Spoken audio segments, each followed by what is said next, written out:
Hi, in this video we will see what is sine function and how to use sine function in Tableau. So sine function is a number function, and also we can say this is a trigonometric function.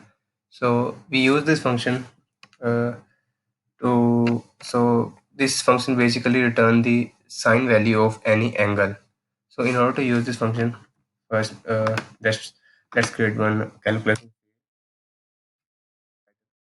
And so in Tableau there are two different types of sine function. What is a sine? It will return the arc of sine number. So basically, and also we can see here in the syntax, the a sine function takes the input as a number. But in case of sine function, if I write the sine function, so here we can see this function takes the number as an angle. So this function takes the angle. So angle in case of angle, we have to write numbers like 30 degree, 40 degree, 45, up to 180 or 360. And also right side we can see the definition of this sine function. So it is saying that sine function returns the sine of an angle, and this specify the angle in radians.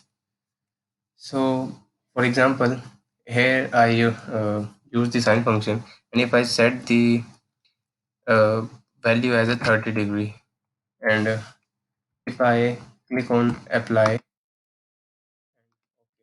and take this sine field and drop it onto the text, and after that to get the exact value of the sine 30, after that click on this drop down, go to measure and select average. So this is the actual value of sine 30 in radians. So the value is minus 0.9880. And if I go back to my uh, sine field again and click on edit, if you want to change the value, for example, let's say 60, click on apply, and here we go.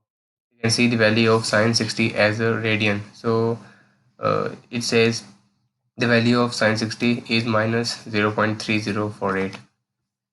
So this is how we can use the sine function in Tableau. And so there are, and also we got to know about the two difference of sine function in Tableau, which are a sine and sine function. So this is how we can use the function. And thanks for watching this video, and stay tuned for more.